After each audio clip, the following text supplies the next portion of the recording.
Lagos, the city of aquatic splendor and a frontline commercial hub in Nigeria, has always been a pace-setter when it comes to growth and economic development. Also known as the land of opportunities, the city has remained a first-class destination of choice for visitors and investors from around the world. Welcome to Inside Lagos. I'm Adedoja Salam Adeniyi.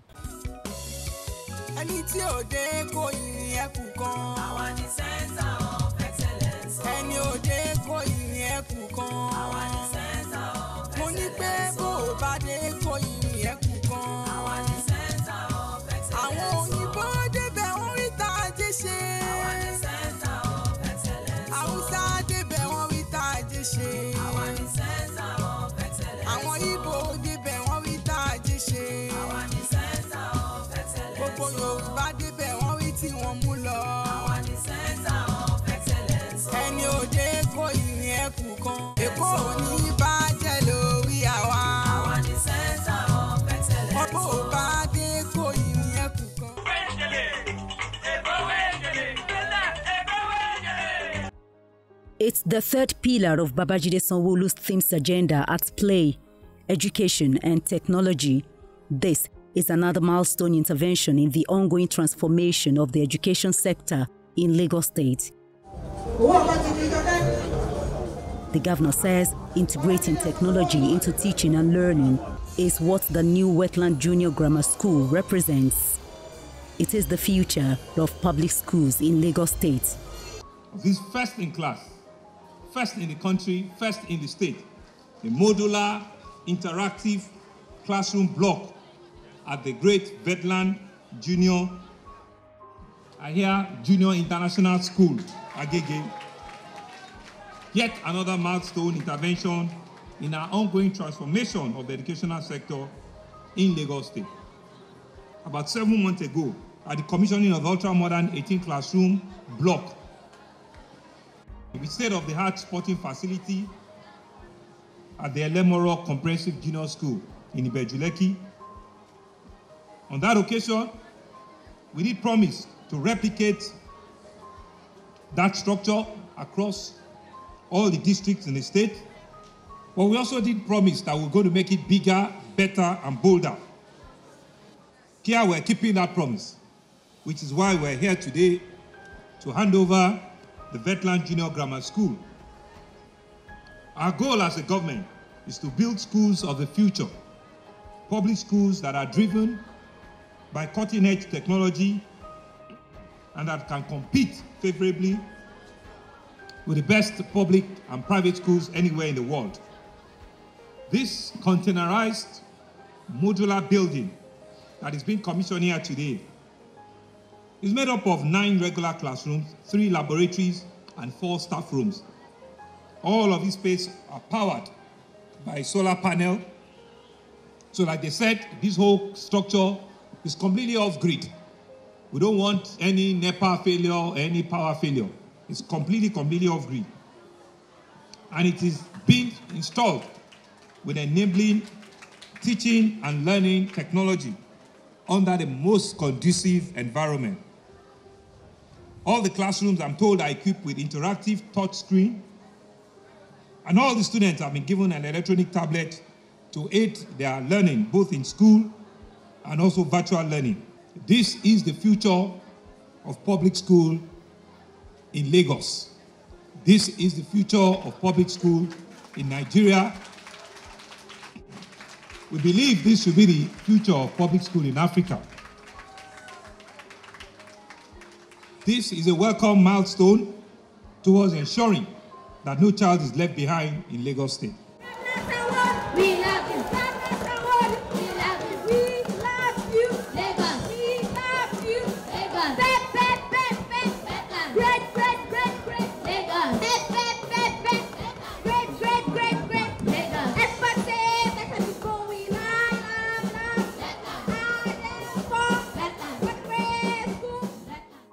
In years to come, people will pass by, point at it, and remember who built it.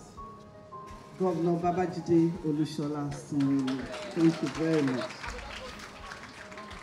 And what better place to build it than Wetland itself? Wetland, I will not talk too much about the school, but it's a school that we are very proud of in Lagos State. It's a performing school. It is the only day model college that we have in the state. And the students have justified the entrance exam by doing very well. This is the school where we've had the best 2 WAEC results for 2 years consecutively. So I wish to acknowledge Mr. Governor's sustained passion and enormous investment to the education sector in Lagos State. I wish to acknowledge Mr. Deputy Governor. There are times I have seen him at work. He has many files, but my own there are not many if mine are not there. Built with containers, the Special Committee on Rehabilitation of Public Schools, headed by Hakeem Smith, was initiated to comprehensively address the extensive dilapidation of physical infrastructure in public schools.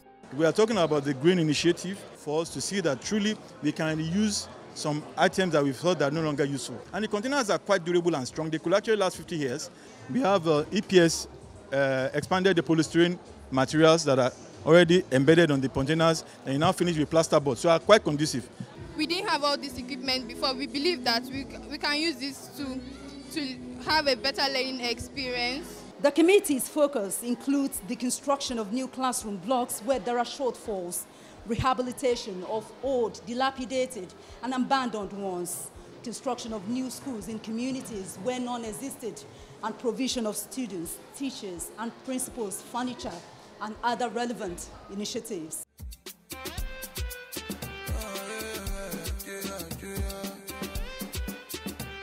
If you reach Lagos, better life for Lagos, better hope for Lagos, oh, better day for Lagos, reach Lagos, better life for Lagos, better hope for Lagos. Talk about mainland, talk about security, talk about island, talk about good road, talk about SANWO-OLU, talk about good life. SANWO-OLU lele, tẹ̀síwájú lele, ọmọ àṣírí lele, SANWO-OLU lele, mo kíra fún SANWO-OLU àti deputy wa.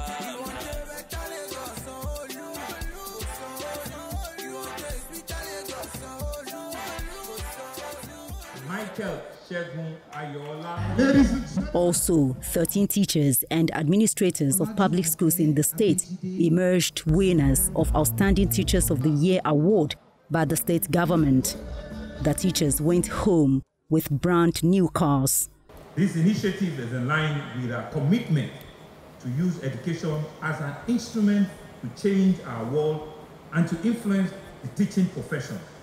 Hence, through education, which represents the third pillar of our administration's team's agenda, we have developed a template towards rewarding selflessness, dedication, and diligence amongst our teachers in the state. It's a very good way to motivate and to encourage excellence in our teachers. Our quest for quality and effective education delivery to our much cherished students. Awards of this nature are not only symbolic to reward worthwhile services, but they are also a genuine way to promote merit and to encourage the spirit of healthy competition amongst our teachers in Lagos State. The teaching profession is such a unique one because it involves the strong effort of promoting the complex personal development of our work, our children and our youth, in preparing them for the future as responsible citizens and career in their future workplaces. It brings a synergy expected as a needed catalyst in social economic growth. This is a sacred responsibility, and our teachers cannot afford to fail in the discharge of this key duty. You know, one of the challenges of governance is that the public trust diminishes every time a public person, a politician, makes a promise. And so when we made that promise in 1999, a lot of people never believed us. But we couldn't do anything in the year 2000 because of the global pandemic. And so when the opportunity came in the year 2021, and we did it in this same location, people felt that, it was a fluke. They just want to use this one to merriment us, it will be the only one that will do. But we're happy that we kept true to our word. And here in 2022, even as Mrs. Koiki said, that all of the doubting Thomases never believed that it's coming to happen. 2022 is even bigger and better. Last year were saloon. This year they are SUVs. Yes, don't you deserve a round of applause? I feel happy. I feel rewarded. Because as young as I might be looking, I have worked for the education sector of Lagos State and of Nigeria. I have been representing the education sector very well, and I will still do more. Anything I'm doing, I always bring out excellence there. Probably because I'm born in Lagosian, because you know Lagos State is center of excellence. So anything I do, I want to bring excellence out of there. So that name is really Romigon. It's really affecting me. I feel very happy, very, very, very happy. Very, very, and this is a motivation for me. In fact, I'm going to put in 1,001% performance more to make sure that I'm going to make sure that by God's grace, education in Lagos State is top notch. This is a proof that no efforts will go unnoticed. We appreciate him for this, and I'm sure this is going to boost the morale of more teachers. This is a token of the governor's appreciation for our work well done.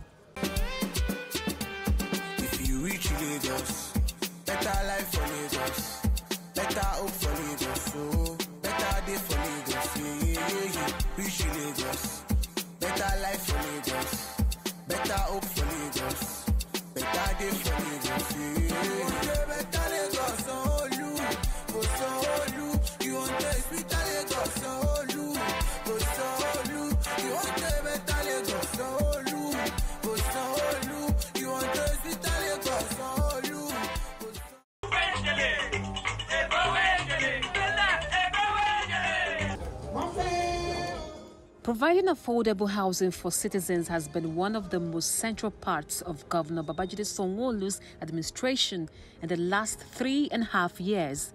Mr. Governor reiterated his commitment to bridging the housing deficit in the state last Wednesday when he handed more than 48 units of Greater Lagos LBIC apartments in Oba Ijaye Pen Cinema of Agege.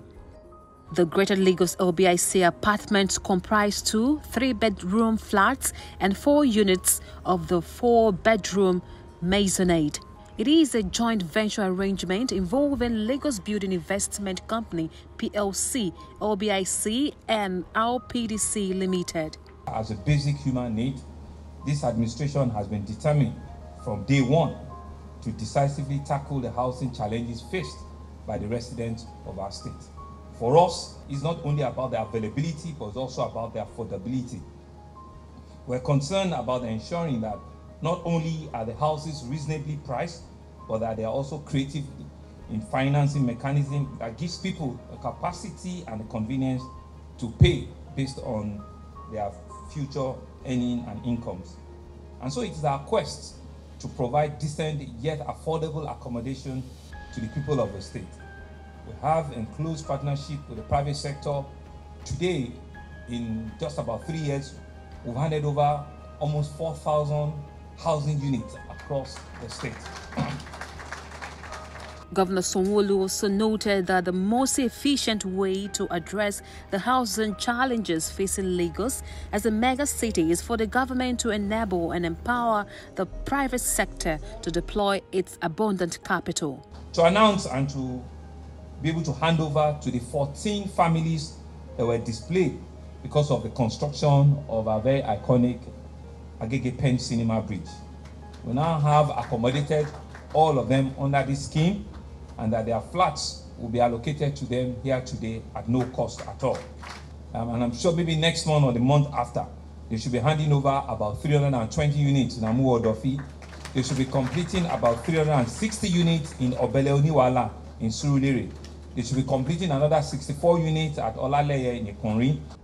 About 5 years ago, during the tenure of His Excellency, Akunwumi Ambode, our flats, which we lived for almost 30 years, were demolished. We were devastated, all homes were lost. But we are here today to collect the keys to our appointment. With no less than 15 affordable and decent housing projects, the state government has delivered more than 3,526 housing units across the state as part of its land reform and commitment to addressing the challenge of housing deficit in Lagos State.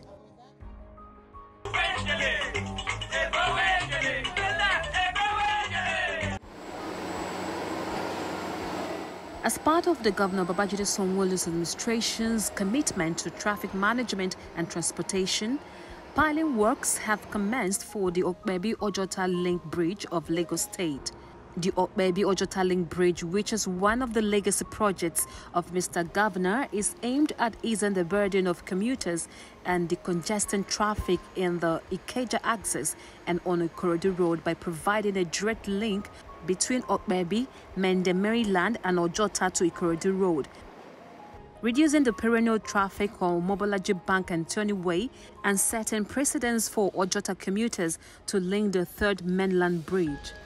The construction of 3.9-kilometer OPEBI-OJOTA link bridge and approach roads was flagged off on January 26, 2022 by Lagos State Governor Mr. Babajide Sanwo-Olu, who described the project as another milestone in the implementation of the traffic management and transportation pillar of his administration's themes, developmental agenda, and the State Strategic Transport Master Plan, STMP. Speaking to journalists at the Mende area of OPEBI-OJOTA link bridge, when some members of the State Executive Council inspected the ongoing construction, especially the piling works for the bridge, the Special Advisor to the Governor on Works and Infrastructure said the bridge would be delivered in June 2023. As a government, we had 4 legacy projects that we said we were going to give the citizenry. The regional road, OPEBI-Mende bridge, the Fourth Mainland Bridge, as well as the Lekki-Ekpe Expressway.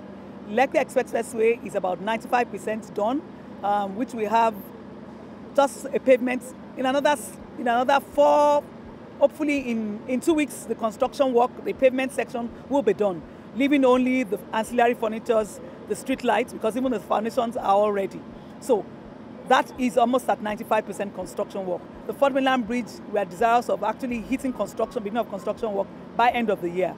The regional road is also ongoing, and this also we hope to deliver to Lagosians, to benefit Lagosians hopefully by May, June next year, with this accelerated pace that we have set out for ourselves. And what this project will be doing is to connect a community to OJOTA. So for example, when you look at the people in Ikeja, and if they want to go to the island, a lot of them have to navigate through Mobolaji Bank Anthony, connecting Maryland, or to take Kudu at Abiola. So what this project will do is to allow them to connect Odoyalaro Bridge. And remember that this project is in 2 phases. So the first one is connecting to Odoyalaro. The second one is going to connect to Ogudu. And so people will be able to connect the Third Mainland Bridge and then head to the island. So what this will do is decongest Mobolaji Bank Anthony, which is always congested in the morning. That's a very important route to go to the airport.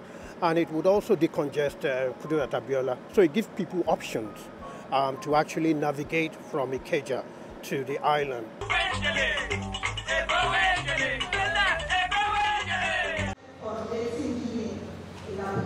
The Lagos State government is strongly committed to enhancing the agricultural productivity of small and medium-scale farmers, as well as improving value addition along the agricultural value chains in line with the core objectives of the Lagos Agro-Processing, Productivity Enhancement and Livelihood Improvement Support Project. The Lagos State Commissioner for Agriculture, Abisola Olusoya, stated this during the Federal Government World Bank 8 Implementation Support Mission visit to Lagos State held at AGEGE in Lagos. She said implementation of Appeals project in Lagos State through capacity building and technology adoption support to our farmers has positively increased productivity of rice paddy in the state. The Appeals project has continued to promote productivity enhancement technologies and promotion of value addition through demonstration of improved technologies. These have directly delivered on the project development objective. Most of these technologies were confirmed through administrative data though our output survey is in the process of being rolled out to confirm the figures. I must say that the inclusion of women and youth empowerment program in the design of this project is a novel idea because agriculture offers our people, especially our youth, an opportunity to make a difference, especially through effective deployment of technology in the sector. For the National Project Coordinator of Appeals, Mohammed Jobdi, commended Lagos State Government for its top-notch performance in its implementation of the agro-processing, productivity enhancement and livelihood improvement support project. They've been able to support farmers and our beneficiaries of up to about 10,000, close to 10,000. As far as the women and youth empowerment program is concerned, we have a target of 1,700 who have been trained and also be supported with grants to enable them start up the different business enterprises. And just as the TTL just mentioned, in terms of infrastructure and other components of the project, Lagos State is doing very well from our assessment. We saw a lot of new things they are doing around mushroom production. It's not just producing mushroom, but giving some life, some meaning to the product of mushroom. The second part is the direct support that we give to our farmers through our value chain investment plans, which they develop themselves and we finance. As at last count, Lagos is close to completing that package that we agree with them. So for me, they have really reached out to this category of people. In the last 3.5 years, the Lagos State Government, under the leadership of Governor SANWO-OLU, has continued to intensify efforts at repositioning Lagos as a major food belt in the West Africa sub-region.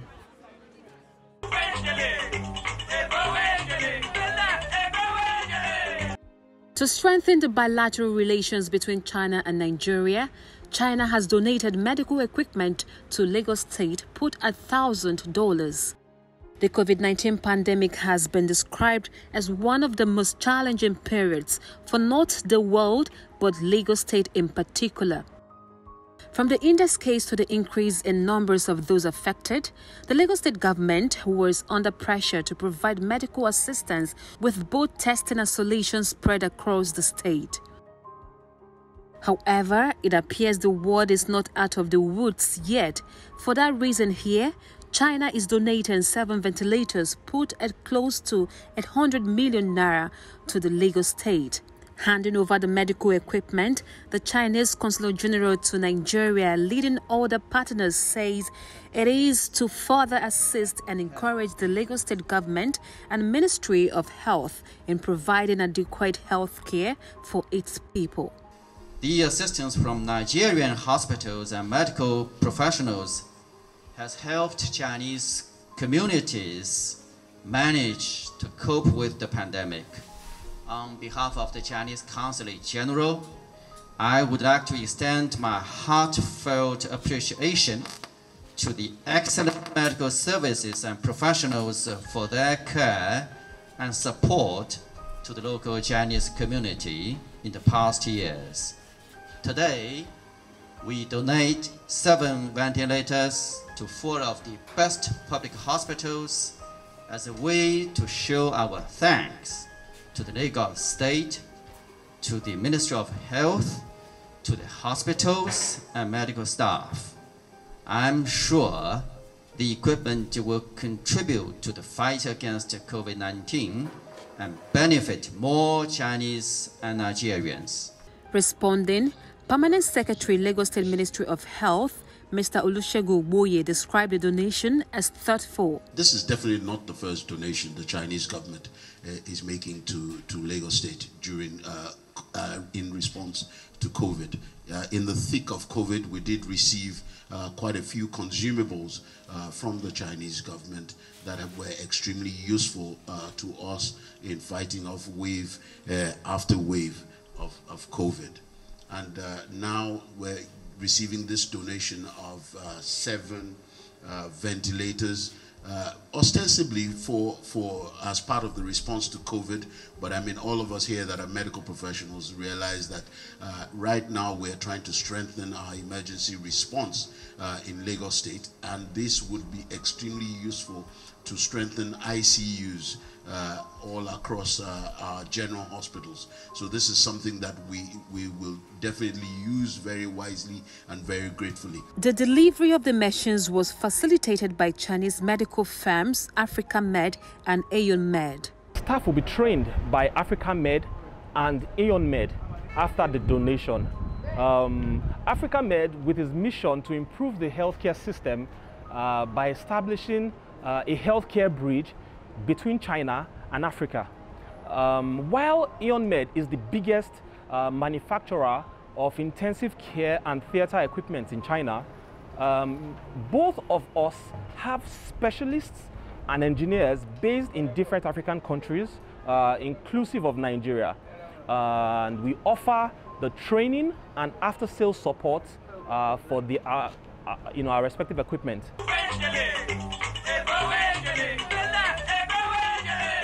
A society witnesses growth and development nationally when topmost leadership is guarded and supported from below.